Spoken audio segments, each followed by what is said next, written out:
Hey PCAMers, this is DW. This is the replacement lecture for Friday, and I thought I would go over the molecular orbital question on exam 6 and also talk about the number one problem with education, not just education in general, but also with your education, because I've noticed some trends over the years, and I want to use this particular answer on the test to go over some of the things that will help you learn better and to help you improve how you learn from this point on, even into your future.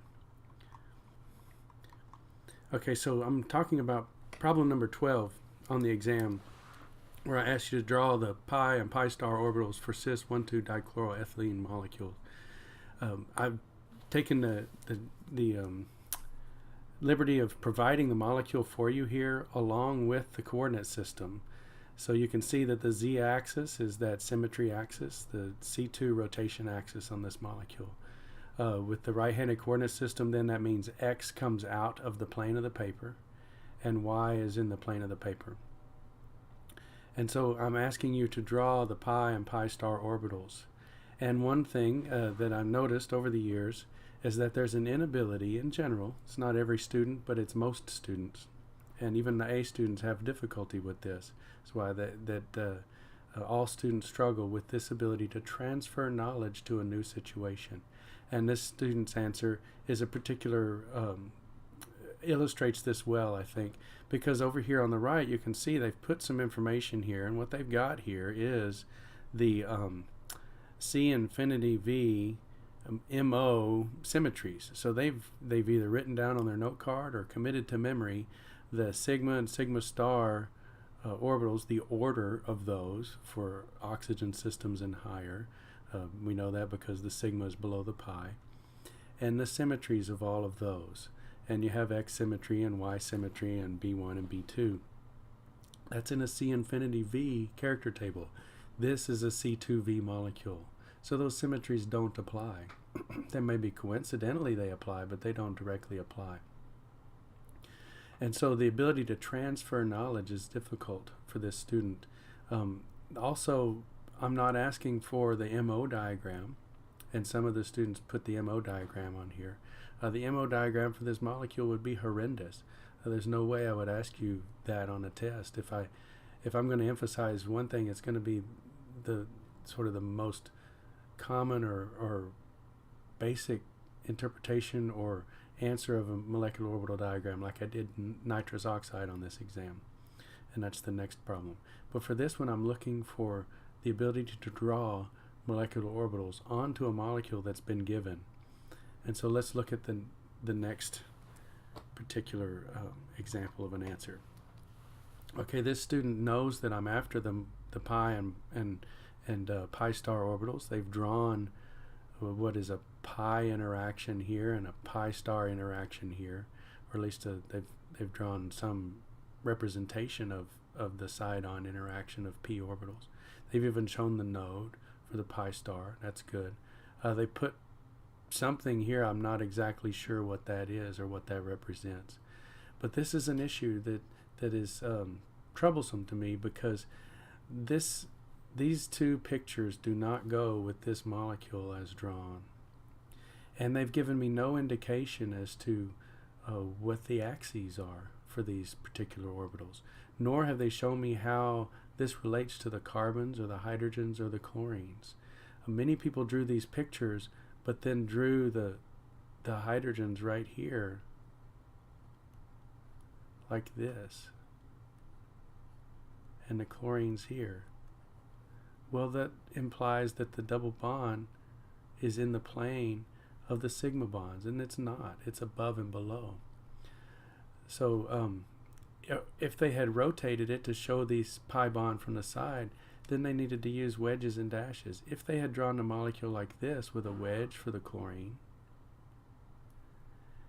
and if they had drawn the dashes for the hydrogens, that would have received full credit, because that would have shown me that they're drawing the pi interaction and they've rotated the molecule 90 degrees to show that pi interaction in the plane of the paper. It would have even been better too if they're going to rotate the molecule like that to show the x-axis going up. Because if the x-axis is coming out, and that's where the pi bond is, If I'm going to draw the pi bond in the plane of the paper, then I need to show that that x-axis is the plane of the paper. So what I'm seeing here is an inability to transfer knowledge of what a pi and pi star interaction is to the new situation of a molecule that's drawn in the plane of the paper. Let's look at this example. This is a positive example of a successful transfer of knowledge. This student knows that the molecule is in the plane of the paper, and so they've drawn the p orbitals that participate in the bonding, and they've lined them up with the x-axis. This is exactly what I was looking for.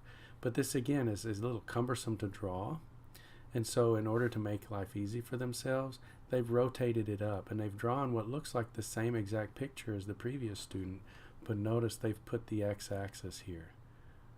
Okay, and so they have the x-axis. They're showing me that the pi interaction is in the x-axis and the pi star is in the along the x-axis.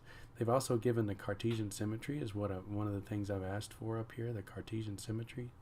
This has x symmetry and this has x times y symmetry. And so then they go on to complete the problem. But this is a positive example of that successful transfer of knowledge. They know how to draw the pi and pi star bonds in the plane of the paper, but this molecule would make them draw that out of the plane of the paper, so they simply transferred their knowledge and rotated the coordinate system and showed me what they were doing. In fact, this is the key, and the previous student's work is actually prettier than my key. But you see, I chose to draw the pi bond coming in and out of the plane of the paper. Again, how do I know these diagonal pi bonds are coming in and out of the plane of the paper? They're lined up with this x-axis, the same angle. And then here's the pi star with the two p orbitals out of phase with each other, and the xy symmetry and x symmetry. Now, that's number one. Your number one problem probably is transferring knowledge from a homework problem to an exam problem. You've studied the homework, but then you know the exam problems and life is going to be slightly different than what you studied. And so you've got to be able to take what you've studied and transfer it to a new situation. That's probably the number one goal of education. The number two goal of education is you have to retain what you've seen before. Knowledge retention is probably the number one problem in education, and it's probably your number one problem. This is from chapter 9 of your freshman textbook. So in your freshman year, in chapter 9, you studied side-on interactions and you saw this. And notice that this isn't just what that one student drew of a shaded bond here and a shaded bond here and an unshaded and a below. They've drawn this plane to indicate that the pi bond is above and below that plane. So from your freshman year, you've seen that pi interactions are above and below the plane. They're not in the sigma plane with the chlorines and the hydrogens and the carbon-carbon single bonds. Okay, this is from chapter 3 in your organic textbook. So here they showed with dashes and wedges that the pi interaction is above and below that plane of the sigma bonds. And so when these overlap sideways, you get this pi interaction. When they are out of phase with each other, you get this pi star interaction. And again, if you're going to draw these pi or side-on interactions in the plane of the paper, then you have to draw the wedges and the dashes to show that the sigma framework is perpendicular to the pi interaction. This is another image from that same chapter in your book, and this is putting it in context of an MO diagram. And so you have the stabilized pi interaction, something with a larger box for the electrons, which means it's a lower energy, and then something with a higher curvature, so higher kinetic energy for those electrons. So this would be the pi and the pi star, and once again they're using the wedges and dashes to indicate that the sigma bonds are all 90 degrees to this pi interaction. This is a lack of transfer of knowledge because you saw this as a freshman and you saw it as a sophomore. And here's another, if you want to draw the sigma framework like I have in the exam with the sigma bonds all in the plane of the paper, then you need to draw your p orbitals interacting side on above and below. And so this is how you draw that pi interaction. You see the side-on interaction, that pi bonding cloud is above and below the plane of the paper. And then the anti-bonding orbital is also above and below the plane of the paper. So this is probably your number one problem as a student, and in general, I've seen this for decades. The number one problem in education is the students' lack of retention of material from one course to the next. Life is comprehensive, and chemistry is a part of life. So chemistry is comprehensive. You have to build on your knowledge. You can't flush it down the toilet when you take your final exam and go home for Christmas break or for the summertime. You've got to carry that information forward. And like my Da Vinci quote says, knowledge without desire is a poison to your mind, essentially. Your mind won't remember anything if you don't have a desire for the information. As a chemistry major, you have to love chemistry. You have to find something interesting about it to help that information stick. And lastly, in terms of giving credit for the exam problems, your answers have to have the detail. So Exhibit C is a lot of times the knowledge that students do retain is just lacking detail.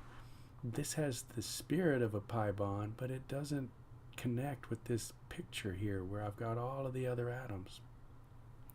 And so this picture, even though it kind of has the idea of a pi bond, it's not detailed enough.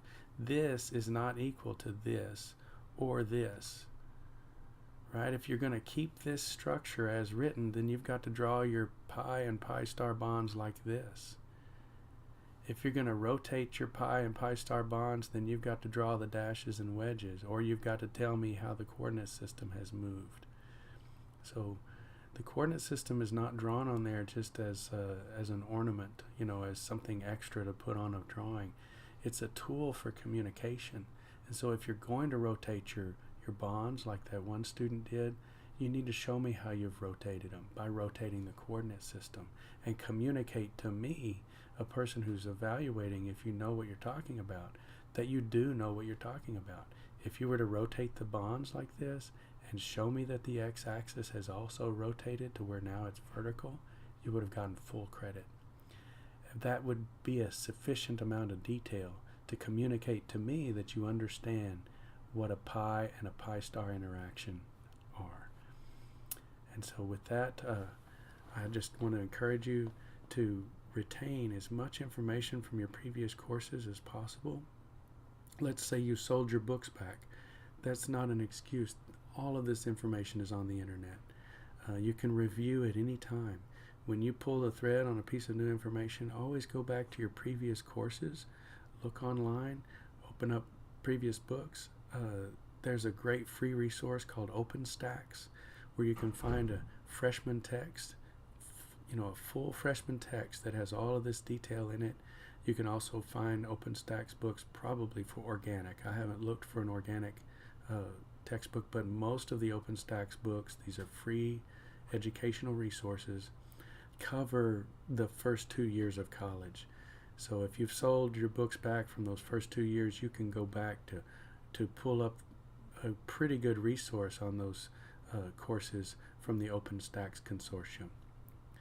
And so with that, I would encourage you to also focus on the details. That's where you really convince others that you know what you're talking about. Vague answers are just not good enough. And so hopefully you're encouraged. Again, I'll have the exams graded and posted here pretty soon. And have a great Friday. Talk to you later.